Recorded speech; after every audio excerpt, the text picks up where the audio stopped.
অস্ট্রেলিয়ার মাটিতে অস্ট্রেলিয়াকেই টেস্ট হারানো চারটিখানি কথা নয়। টাইগারদের এমন দাপুটে অর্জনে অবাক, ভূয়সী প্রশংসায় মাতোয়ারা ক্রিকেটের রথী মহারথীরা।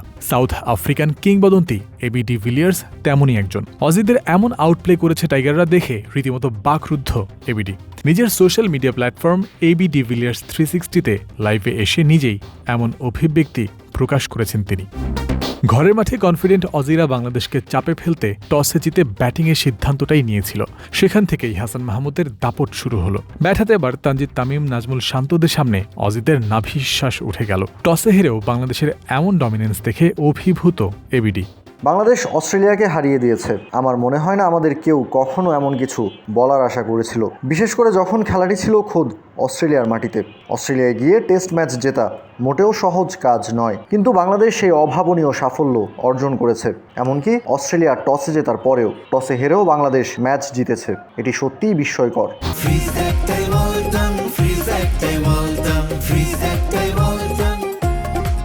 নিজের লাইভে আলোচনার এক পর্যায়ে বর্তমান ওয়ার্ল্ড টেস্ট চ্যাম্পিয়নশিপের পয়েন্টস টেবিল দেখে এবি ডিভিলিয়ার্সের আরেক দফা বিস্ময় প্রকাশ পেয়েছে।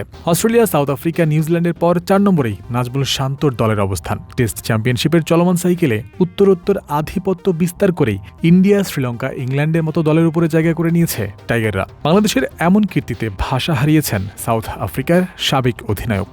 টেস্ট ক্রিকেটের জন্য এটা একটা দারুণ সংবাদ। যেমনটা বলছিলাম, অস্ট্রেলিয়ার মাটিতে বাংলাদেশের টেস্ট জয় আমি কখনোই ভাবিনি যে কোনোদিন, বিশেষ করে সরাসরি সম্প্রচারে আমাকে এমন কথা বলতে হবে। সত্যি বলতে আমি ভাষা হারিয়ে ফেলেছি। তারা আজ যে পর্যায়ে উঠে এসেছে তা দেখা চমৎকার। তারা কি ওয়ার্ল্ড টেস্ট চ্যাম্পিয়নশিপে ভয়ঙ্কর কোনো শক্তি হয়ে উঠতে পারবে এবং জয়ের ধারা অব্যাহত রাখার পথ খুঁজে পাবে?